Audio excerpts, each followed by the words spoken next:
అందరికీ నమస్కారం. కొత్త కథలోకి స్వాగతం. ఈ కథ పేరు పసి హృదయాలు. రచన శ్రీమతి ఉమా శశి గారు. 1965లో ఆంధ్రపత్రికలో ఈ కథ ప్రచురింపబడింది.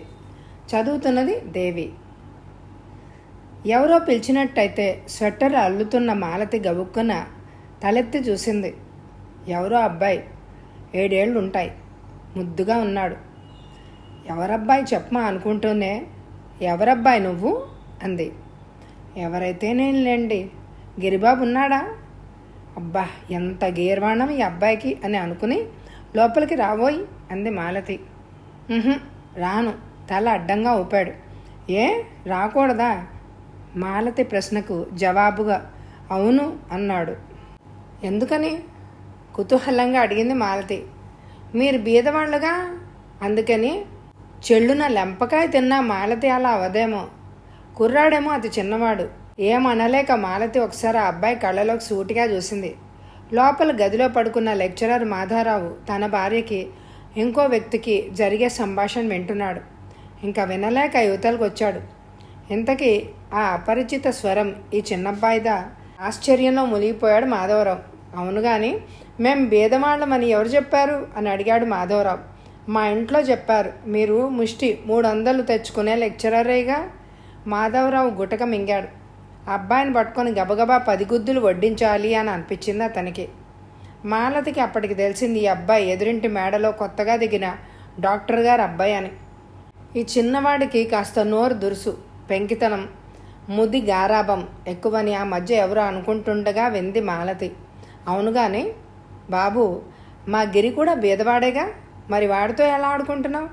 సమాధానము ఏం చెప్పాలో తెలియక తెల్లమొహం వేసి రివ్వున పారిపోయాడు ఆ ముది కబుర్ల ముద్దబ్బాయి. పాపం చూడండి, ఇంట్లో వాళ్ల మూలంగా పసిబాబు లాంటి కుర్రాడు ఎలా తయారయ్యాడో అంది మాలతి. 2 అంటిస్తే సరి, ఇంకా కబుర్లు కూడా పెంచావు ఆ వెధవతో. ఉష్షు, ఏమిటి మీరు మరీను? ఇప్పుడు మనవాడు విన్నాడు అంటే ఆ మాటలు వాడు నేర్చుకుంటాడు. పిల్లలకేం తెలుస్తుంది, అంతా పెంచడంలో ఉంది అంది మాలతి. అమ్మా, రమణ వచ్చాడా అంటూ వచ్చాడు గిరిబాబు. అంటే ఆ ఎదురింటి వాళ్ళ అబ్బాయా? అవునమ్మా, భలే భలే బొమ్మలు పుస్తకాలు ఉన్నాయి వాడి దగ్గర. నాతోనే ఆడతాడు, మరెవ్వరితోనే ఆడడు. అసలు వచ్చాడా రాలేదా చెప్పు ముందు. వచ్చాడు, వెళ్ళిపోయాడు. ఇంట్లోకి రాట. పోనీలే అమ్మా, బయట అరుగు మీద ఆడుకుంటాం. వెళ్ళిపోయాడా? అయ్యో ఎలా? ఇదిగో రమణ, ఒరే రమణ అంటూ వీధిలోకి ఒకటే పరుగు. రమణ కూడా గిరి రాగానే అరుగు మీదకు వచ్చేవాడు.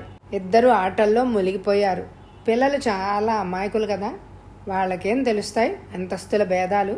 పెద్దవాళ్ళు చెప్తే గానీ తెలియదు. వాళ్ల మధ్య తను కలగజేసుకోకూడదు అనుకుంది మాలతి. గిరి కూడా అలాంటి కబుర్లు నేర్చుకుంటే ఎంత అసహ్యం. అయినా తను జాగ్రత్తగా సరిచేస్తే ఏమీ పర్వాలేదు అని అనుకుంది. పెంపకం సరిగ్గా ఉంటే ఏం భయం లేదు. ఈ ముది గారాభం ఇలాగే సాగుతూ ఉంటే ఇంకా ఎన్ని చెడ్డ గుణాలైనా నేర్చుకుంటారు పిల్లలు. కాస్త అదుపులో ఉండాలి అని అనుకుంది మాలతి. 1 వారం గడిచింది. ఈ వారం రోజుల్లోనూ ఏ వింతలు జరగలేదు. గిరి, రమణ మామూలుగానే ఆటలు చదువులు సాగిస్తున్నారు. అతి జాగ్రత్తగా మాలతి గిరిని పరీక్షిస్తోంది. ఆ మర్నాడు పొద్దున్న ఇంకా పనిపిల్ల గంగి కూడా రాలేదు. ఎక్కడ పని అక్కడే మిగిలింది. మాలతి నీళ్లు తోడడానికని బాల్చీ తీసుకెళ్లి నూతి దగ్గరకు వెళ్ళింది. గిరి అక్కడే మొహం కడుక్కుంటున్నాడు.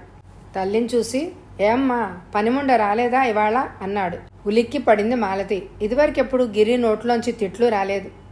తను అనుకున్నదంతా జరుగుతోంది. తన భయం నిజమవుతోంది.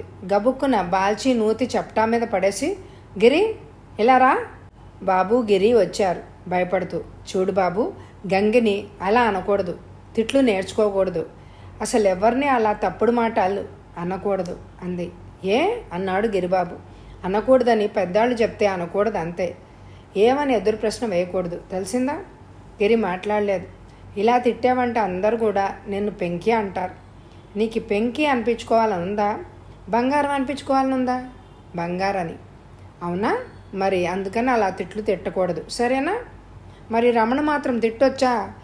రమణ పెంకి, అందరూ రమణను పెంకి అంటున్నారు. ఇలా తిట్టే నిన్ను కూడా పెంకి అంటారు, తెలిసిందా? తీక్షణంగా చూస్తూ అంది మాలతి. వాడితో స్నేహం కట్టి ఇలా తిట్లు నేర్చుకునే మాట అయితే ఇవాళ నుంచి వాడిని రావద్దంటాను. ఏమంటావు? వద్దమ్మా, ఇంకెప్పుడు తిట్టను అంటూ మాలతిని వాటేసుకున్నాడు గిరి. ఒక ఆదివారం మాలతి వంట చేసుకుంటోంది.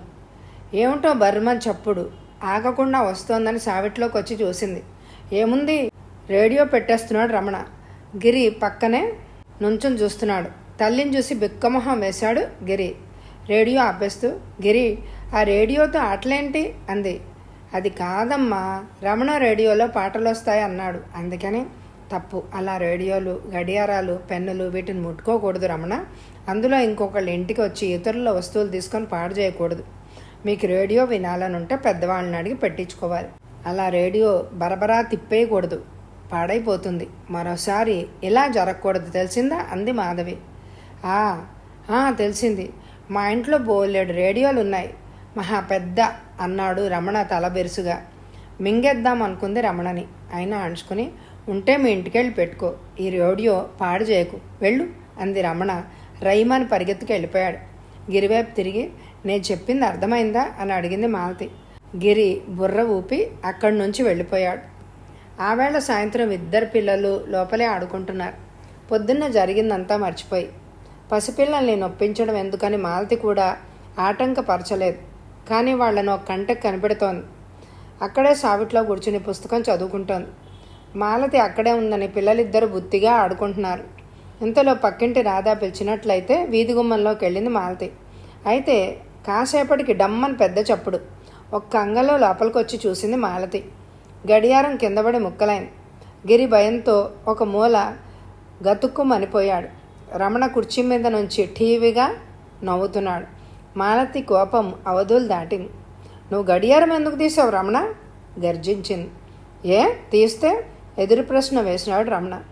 ఏమా, అది మాది, నువ్వెందుకు తీసావు? అలా ఇతరుల వస్తువులు తీయకూడదని పొద్దున్న చెప్పానా? చూసావా గడియారం ఎలా పగిలిపోయిందో? ఎందుకు ముట్టుకున్నావు? మాలతి గట్టిగానే అరిచింది. నా ఇష్టం, నేను తీస్తాను.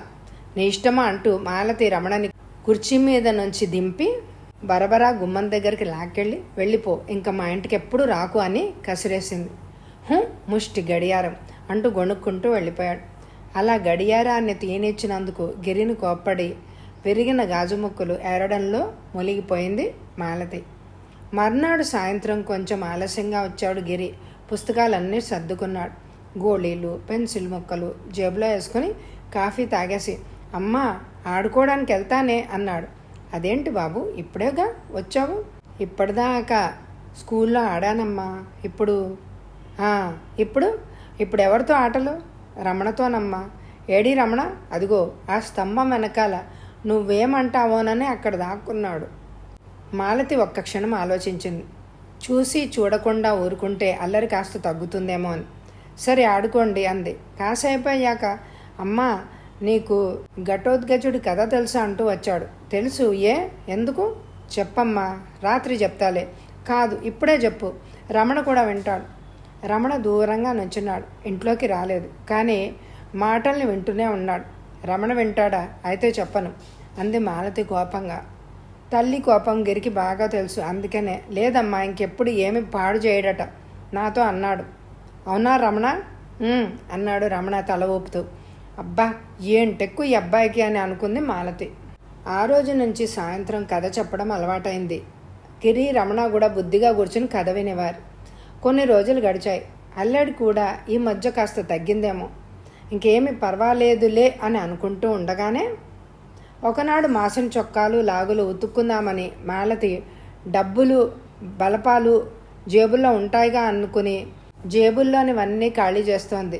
గిరి చొక్కా జేబులో 2 బీడీ ముక్కలు కనిపించాయి మాలతికి.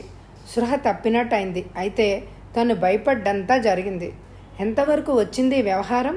నరాలన్నీ పట్టుదప్పాయి మాలతికి. ముందు గదిలోకి వెళ్ళి మాధారావు చెవిలో వేసింది ఈ సంగతి. అయితే పాడవడం మొదలైందనమాట. నువ్వేం కంగారు పడుకు మాలతి, నేను సాయంత్రం కనుక్కుంటానుగా వాడి సంగతి అంటూనే లేచి ఆఫీస్కి వెళ్ళిపోయాడు. మాలతి మనసులోనే లేదు. సాయంత్రం గిరి రాగానే ఇది తేల్చేయాలి. గిరి పూర్తిగా పాడైపోయాడు రమణ మూలంగా. రమణ ఈ శనిగాడు ఎక్కడ దాపురించాడు తన ప్రాణానికి? ఎలా మార్చడం? ఎలా శిక్ష విధించాలి? స్నేహం మాన్పిద్దాము అంటే కుదరదు. ఎదురిల్లే అవడం అదో దౌర్భాగ్యం. ఏం చేయాలో తోచలేదు మాలతికి. ఏడుపొస్తోంది. అన్నం కూడా నోటికి ఎక్కలేదు మాలతికి. ఏం చెడ్డ స్నేహాలో ఏమిటో. ఏం చేయడం? పిల్లాడు పాడైపోతున్న ఆయన ఏమీ పట్టించుకోవడం లేదు. అర్థం లేని ఆలోచనలన్నీ వస్తున్నాయి మాలతికి. ఇవాళ బీడీలు, సిగరెట్లు, ఆ తర్వాత ఇంకాస్త పెద్దయ్యాక దొంగతనాలు, త్రాగుడు. ఇలా దొంగగా, తాగుబోతుగా తయారవుతాడేమో తన గిరి. అందరూ తనని దొంగగాడి తల్లి అంటారు. అబ్బా, గుండెల్లో మంట. ఇలా పిచ్చి పిచ్చి ఆలోచనలో వేగిపోతోంది మాలతి. మనసు ఏమీ స్వాధీనంలో లేదు. సాయంత్రం మాధవరావు వచ్చేదాకా అలాగే పడి ఉంది మాలతి. ఏంటి అలా ఉన్నావు? లేలే, కాస్త కాఫీ ఇవ్వు, అలా క్లబ్కి వెళ్ళొస్తాను. అవునవును, మీకు కాలేజీ, క్లబ్బులు, ఇంట్లో గొడవలేం అక్కర్లేదు, కోపంగానే అంది మాలతి. ఇప్పుడేం కొంప ములిగిందని అన్నాడు తాపీగా మాధవరావు. ఇంకా ఏం జరగాలి? క్లబ్ నుంచి వచ్చి అడుగుతాను మాలతి మనవాడిని. అయినా ఇది మనవాడి పని కాదు, ఇదిగో ఆ కొండముచ్చు పని అనునయంగా అన్నాడు. అయితే మాత్రం వీడు నేర్చుకోవడమేనా? రానియండి గిరిని, వాళ్ళేం చేస్తానో వాడిని ఆవేశంగా అంది మాలతి. అయితే ఏదో యుద్ధం జరిగేటట్టే ఉంది. నేను ఇంట్లో ఉండడమే మంచిది, బల్ల మీద పేపర్ చేతిలో తీసుకుంటూ అన్నాడు మాధవరావు. మరెప్పుడు ఇలాంటి పని చెయ్యను అనేదాకా కొట్టాలనుంది. కొడితే ఏం ప్రయోజనం మాలతి? నువ్వే చెప్పు. ఏం ఉపయోగం ఉండదు. పిల్లలతో ఇంకా మొండికేస్తారు. నీకు మాత్రం తెలియదు. ఇంకేదైనా పనిష్మెంట్ ఆలోచించు. మాలతి నిట్టూర్చింది. ఏ శిక్ష వెయ్యాలి? కాఫీ కాస్తూ ఆలోచిస్తోంది. అవును, అలాగే చేయాలి, గట్టిగా నిశ్చయించుకుంది. మాధవరావు క్లబ్కి వెళ్లకుండానే ఇంట్లోనే ఉన్నాడు. ఆ సాయంత్రం 6 గంటలకి గిరి వచ్చాడు. గిరి గట్టిగా పిలిచాడు మాధవరావు. గతుక్కుమన్నాడు గిరిబాబు. ఎరా ఇవేంటి? బీడీ ముక్కలు బల్ల మీద పెట్టి అడిగాడు. ఏమీ మాట్లాడలేదు గిరి. ఏడు మొహం పెట్టేశాడు. ఇది ఎప్పుడు నేర్చుకున్నావు? రమణ ఏదో చెప్పబోయాడు గిరి. ఇక నుంచి నువ్వు ఆ రమణగాడితో మాట్లాడితే నేనేం చేస్తానో నాకే తెలీదు. వెధవా, బీడీలు గాలుస్తావా? ఛీ, సిగ్గులేదు. తూ, నా కడుపును చెడబుట్టావు. నీ మొహం నాకు చూపించకు, పో అంటూ గట్టిగా అరిచి ఖాళీ స్వరూపిణి అయి వెక్కి వెక్కి ఏడుస్తున్న గదిలోకి వెళ్ళిపోయింది మాలతి. గిరి తండ్రిని హత్తుకొని బోర్మన్నాడు. తల్లి ఇలా అరవడం ఇదే మొదటిసారి. వెక్కిళ్ళొచ్చేదాకా ఏడ్చాడు. మాధవరావు కాసేపటి గిరితో అన్నాడు. చూడు బాబు, ఆ రమణతో మాట్లాడు. నువ్వు ఇలా బీడీలు, సిగరెట్లు కాల్చకూడదు, తప్పుడు పనులు, మాటలు అనకూడదు, దొంగతనాలు చేయకూడదు, తెలిసిందా? ఇప్పుడు చెప్పు, నీకెక్కడివి ఇవి? రమణ ఇచ్చాడు నాన్న, అవి కాలిస్తే బాగా ఉంటుందని. అదే, ఇలాంటి గుణాలన్నీ వాడి మూలాన్నే. అమ్మకి ఎంత కోపం వచ్చిందో చూసావు కదా. నాకు అమ్మకి కోపం వచ్చే పనులు చేయకూడదు, సరేనా? మాలతి, లేచి అన్నం పెట్టు. మాధవరావు గిరిని తీసుకొని లేస్తూ అన్నాడు. మాలతి మౌనంగా అన్నం వడ్డించింది ఇద్దరికి.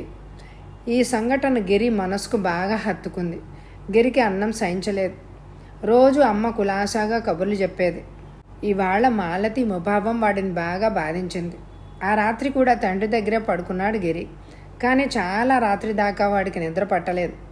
మర్నాడు పొద్దున కూడా మాలతి చాలా మౌనంగా అన్ని పనులు చేసుకుంటోంది. గిరి పనులన్నీ మాధవ చేస్తున్నాడు. గిరితో ఒక్క మాట కూడా మాట్లాడలేదు మాలతి. గిరిబాబుకి చాలా బాధగా ఉంది. మరెప్పుడు అమ్మకి కోపం తెప్పించకూడదు అని అనుకున్నాడు. తానే అమ్మని కౌగలించుకుని మాట్లాడదాం అనుకుంటే గిరికి భయమేసింది. మాలతి కూడా ఆ అవకాశం ఇవ్వలేదు. గిరి ఆడుకోవడం లేదు, రమణతో మాట్లాడడమే లేదు. ఆ రోజు గడిచింది. అటు మాలతి పనులన్నీ యాంత్రికంగా చేస్తున్నా బాగా బాధపడిపోతోంది. అన్నమే తినడం లేదు, నిద్రపోవడం లేదు. ఇద్దరి మధ్య నలుగుతున్నాడు మాధవరావు. ముఖ్యంగా గిరిని సముదాయించలేకపోతున్నాడు. గిరి బాధను చూడలేకపోతున్నాడు. వాడి మూగ బాధ అతన్ని కదిలించింది. ఇంక శిక్ష చాలు మాలతి అన్నాడు మాధవరావు రెండో రోజు సాయంత్రం. మాట్లాడలేదు మాలతి. బాబు ఒక్కరోజుకే ఎలా చిక్కిపోయాడో చూడు అంటూ అటు వేపే వస్తున్న గిరిని చూపిస్తూ మాలతి అటు చూసింది. అప్పుడే గిరి చేతిల్లో దివ్వన పట్టుకుని తండ్రి వైపు వస్తూ తల్లిని చూశాడు. అతి జాలిగా నీళ్లు నిండిన కళ్ళతో. మాలతి తన వైపు చూడడం వాడికి సంతోషం కలిగించింది. అమ్మా అంటూ ఒక్క పరుగున వచ్చి ఒళ్ళో దూరాడు. బాబు గిరి, మాలతికి నోట మాట రాలేదు. అమ్మా, మరెప్పుడు తప్పుడు పనులు చేయనమ్మా, వాడితో మాట్లాడను. నువ్వు ఏం చెప్తే అలా చేస్తాను. నువ్వు నాతో మాట్లాడు, నన్ను కౌగిలించుకో, బాబు కన్నీళ్లతో అన్నాడు. మాలతి బాబుని గట్టిగా హత్తుకుని ముద్దుల వర్షం కురిపించింది. గిరి మొహంలో 1000 జ్యోతులు వెరిగాయి. ఇప్పుడు గిరి ఉత్సాహంగా ఉన్నాడు, కానీ రమణతో మాత్రం మాట్లాడడం లేదు. రమణకి అనుభవం కొత్తగా ఉంది. గిరి మాట్లాడకపోవడం రమణకేమీ బాలేదు. రమణని ఇంటికి రావద్దు అన్నాడు గిరి. ఇదేం నచ్చలేదు రమణకి. ఈ మధ్య మాలతి చెప్పే కథలు వాడిని బాగా ఆకర్షించాయి. గిరి తనని ఇంటికెందుకు రానివ్వడం లేదు తెలుసు రమణకి. గిరి ఇంటికి వెళ్లకుండా ఉండలేకపోతున్నాడు. తను చేసే పనులు చెడ్డవని ఇంతవరకు ఎవరూ చెప్పలేదు వాడికి. ఇలా శిక్షించలేదు కూడా. తనదే తప్పు అనుకున్నాడు రమణ. తను కూడా గిరిలాగా ఉంటే మళ్ళీ వాళ్ళ ఇంటికి వెళ్ళొచ్చు, కథలు వినొచ్చు. ఒక సంఘర్షణ లాంటిది బయలుదేరింది వాడి మనసులో. 3 రోజులుగా వాడికి ఏదో బాధగా ఉంది. ఆ సాయంత్రం గిరిని పలకరించాడు రమణ. గిరి, మీ ఇంటికి వస్తానురా, నాతో మాట్లాడవు? వద్దు, నాతో అస్సలు మాట్లాడుకు. కాదురా, ఒరే ఒరే, నేనేం అనను, అమ్మనేమి అనను, చెడ్డ పనులు చేయను, బుద్ధిగా ఉంటాను. అలా వీల్లేదురా, నువ్వు మా ఇంటికి రావద్దు, సంచి బుధానికి తగిలిస్తూ అన్నాడు గిరి. కాదురా, వస్తారా? రమణను చూస్తే జాలేసింది గిరికి. కానీ ఎలా? తను రమణతో స్నేహం చేస్తే ఇంకేమైనా ఉందా? నువ్వు వచ్చి అమ్మను అడుగు, అమ్మ ఒప్పుకుంటే మంచిది, అప్పుడు చూస్తాను ఉపాయం చెప్పాడు గిరి. రమణకి భయంగా ఉన్నా ఒప్పుకున్నాడు. గిరి రమణ వచ్చేసరికి మాలతి ముస్తాబు అవుతోంది. ఎక్కడికో వెళ్లే సన్నాహం. గిరిని చూడగానే మాలతి, రారా గిరి, తొందరగా తయారవు, సినిమాకి వెళ్తున్నామంది. గిరి కదల్లేదు. గోడ చాటునున్న రమణ కనపడలేదు మాలతికి. రారా, కదలమే అంది ఆశ్చర్యంగా. గిరి గుండె అతి వేగంగా కొట్టుకోవడం ప్రారంభించింది. మాలతికి ఏమీ అర్థం కాలేదు. ఏంటి గిరి, ఏమైంది అంటూ గిరి దగ్గరకు వచ్చిన మాలతికి రమణ వెనకాల కనపడ్డాడు. నువ్వా అంది మాలతి కళ్ళు పెద్దవి చేసి. ఎందుకొచ్చావు అన్నట్టు చూస్తూ. మరండి, మరి నేను అల్లరి చేయనండి, గిరిలాగా బుద్ధిగా ఉంటానండి, బీడీలు లాంటివేమి ముట్టుకోనండి, గిరిబాబుకి కూడా ఇవ్వనండి, గిరిని నాతో మాట్లాడనివ్వండి, లేకపోతే నాకు ఏడుపు వస్తుందండి. మాలతి దగ్గరగా వచ్చి గబగబా చెప్పేసి ఏడిచేశాడు. మాలతి ఏం మాట్లాడలేదు, ఆలోచిస్తోంది. ఎంత అల్లరి చేసినా వాడు పసివాడే కదా. వాడికెవరూ ఇది తప్పు అని చెప్పలేదు కాబట్టే వాడు అలా తయారయ్యాడు. కానీ నిజంగానండి, నన్ను నమ్మండి అన్నాడు రమణ ఏడుపుతోనే. మాలతి చటుక్కున రమణని దగ్గరికి లాక్కుని, ఏడవకు రమణ, బుద్ధిగా ఉంటావుగా, కళ్ళు తుడుచుకో, తప్పు కదూ, ఏడవచ్చా? ఇదిగో గిరి నీతో మాట్లాడతాడు, ఆడతాడు, సరేనా? మరి ఏడు మానే అని చెప్తూ నవ్వింది మాలతి. గిరి ఆనందంగా చప్పట్లు కొట్టాడు. రమణ కళ్ళు మెరిశాయి. మాలతి తేలిగ్గా ఊపిరి పీల్చుకుంది. డాక్టర్ గారి ఇంట్లో మాత్రం ఇది వేడని చిక్కు ప్రశ్నగా మిగిలింది. రమణ మంచి బుద్ధికి కారణము ఏమిటా అని వాళ్ళు అనుకోని రోజే లేదు. కథ సమాప్తం. ఈ కథ మీకు నచ్చితే తప్పకుండా లైక్ చేయండి. Thank you very much my dear friends.